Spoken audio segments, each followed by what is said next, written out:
Welcome back to Ranjini YouTube channel. ನೀವು ಕೂಡ ಟ್ರೆಂಡಿಂಗಲ್ಲಿ ಇರುವಂಥ ಕಟ್ಔಟ್ ಫೋಟೋ ಎಡಿಟಿಂಗ್ ಮಾಡಬೇಕಾ? ಹಾಗಾದರೆ ಈ ವಿಡಿಯೋನ ಕಂಪ್ಲೀಟಾಗಿ ನೋಡಿ, ಎಲ್ಲೂ ಕೂಡ ಸ್ಕಿಪ್ ಮಾಡೋದಕ್ಕೆ ಹೋಗಬೇಡಿ. ಮೊದಲನೇದಾಗಿ ನಿಮ್ಮ ಗೂಗಲ್ ಕ್ರೋಮ್ನ ಓಪನ್ ಮಾಡ್ಕೊಳ್ಳಿ. ಓಪನ್ ಮಾಡ್ಕೊಂಡಿದ್ದಾದಮೇಲೆ ಜಮಿನಿ ಅಂತ ಟೈಪ್ ಮಾಡಿ, GMINI ಅಂತ.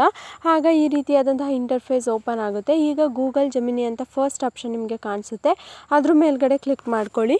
ಗೂಗಲ್ ಜಮಿನಿ ಮೇಲೆ ಕ್ಲಿಕ್ ಮಾಡ್ಕೊಂಡು ಇದ್ದಾದಮೇಲೆ ನಿಮಗೆ ಇನ್ನೊಂದು ಇಂಟರ್ಫೇಸ್ ಓಪನ್ ಆಗುತ್ತೆ. ಅಲ್ಲಿ ನಿಮ್ಮ ಫೋಟೋನ ಅಪ್ಲೋಡ್ ಮಾಡಬೇಕಾಗುತ್ತೆ. ನೋಡಿ, ಇಲ್ಲಿ ಪ್ಲಸ್ ಮಾರ್ಕ್ ಮೇಲೆ ಕ್ಲಿಕ್ ಮಾಡ್ಕೊಳ್ಳಿ. ಆ್ಯಡ್ ಜಮಿನಿ ಕೆಳಗಡೆ ಪ್ಲಸ್ ಮಾರ್ಕ್ ಇದೆಯಲ್ಲ, ಅದ್ರ ಮೇಲ್ಗಡೆ ಕ್ಲಿಕ್ ಮಾಡ್ಕೊಳ್ಳಿ.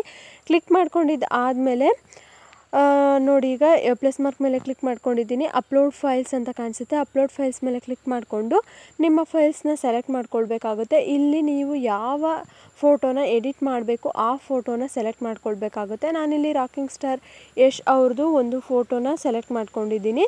ಈಗ ಫೋಟೋ ಸೆಲೆಕ್ಟ್ ಮಾಡ್ಕೊಂಡಿದ್ದು ಆಗಿದೆ. ನೆಕ್ಸ್ಟು ಕೆಳಗಡೆ ಟೆಕ್ಸ್ಟ್ನ ಬರಿಬೇಕಾಗುತ್ತೆ. ಅದು ನಾನು ಪ್ರಾಂಪ್ಟ್ನ ಡಿಸ್ಕ್ರಿಪ್ಷನಲ್ಲಿ ಹಾಕಿರ್ತೀನಿ, ನೀವು ಕಾಪಿ ಮಾಡಿ ಪೇಸ್ಟ್ ಮಾಡ್ಕೊಳ್ಳಿ. ಅದನ್ನು ಟೈಪ್ ಮಾಡ್ತಾ ಕೂರಬೇಡಿ, ಓಕೆನಾ? ಈಗ ಈ ಪ್ರಾಂಪ್ಟ್ನ ನಾನು ಹಾಕ್ಕೊಂಡಿದ್ದೀನಿ, ಓಕೆನಾ? ಇದನ್ನು ಡಿಸ್ಕ್ರಿಪ್ಷನಲ್ಲಿ ಕೊಟ್ಟಿರ್ತೀನಿ. ನೆಕ್ಸ್ಟು ಶೇರ್ ಬಟನ್ ಕಾಣಿಸ್ತಾ ಇದೆಯಲ್ಲ, ಅದ್ರ ಮೇಲ್ಗಡೆ ಕ್ಲಿಕ್ ಮಾಡ್ಕೊಳ್ಳಿ. ಈಗ ಶೇರ್ ಆಗಿದೆ, ಇಮೇಜ್ ಕ್ರಿಯೇಟ್ ಆಗ್ತಾ ಇದೆ. 1 ಸೆಕೆಂಡ್ ಅಂತ ತೋರಿಸುತ್ತೆ. ನೋಡಿ, ಇಷ್ಟು ನೀಟಾಗಿ ಇಮೇಜ್ ಕ್ರಿಯೇಟ್ ಆಗಿದೆ ಕಟ್ಔಟ್ದು. ಸೊ ಇದೇ ಥರ ನೀವು ಕೂಡ ನಿಮ್ಮ ಫೋಟೋನ ಎಡಿಟ್ ಮಾಡಿಕೊಂಡು ಇನ್ಸ್ಟಾಗ್ರಾಮಲ್ಲಿ, ಫೇಸ್ಬುಕ್ಕಲ್ಲಿ, ವ್ಯಾಟ್ಸಪ್ಪಲ್ಲೆಲ್ಲ ಹಾಕ್ಕೊಂಡು ಟ್ರೆಂಡ್ನ ಫಾಲೋ ಮಾಡಿ ಅಂತ ಹೇಳ್ತಾ, ಈ ವಿಡಿಯೋ ನಿಮಗೆಲ್ಲರಿಗೂ ಇಷ್ಟ ಆಗಿದೆ ಅಂತ ಅಂದ್ಕೊಂಡಿದ್ದೀನಿ. ಇಷ್ಟ ಆಗಿದ್ದರೆ ದಯವಿಟ್ಟು ಲೈಕ್ ಮಾಡಿ, ಶೇರ್ ಮಾಡಿ, ಹಾಗೆ ಸಬ್ಸ್ಕ್ರೈಬ್ ಮಾಡ್ಕೊಳೋದಂತೂ ಮರಿಲೇಬೇಡಿ. ಇದೇ ಥರ ಇನ್ಫಾರ್ಮೇಟಿವ್ ವಿಡಿಯೋಸು ನಿಮಗೆ ಬಂದು ತಲುಪುತ್ತೆ, ಓಕೆನಾ? Thank you.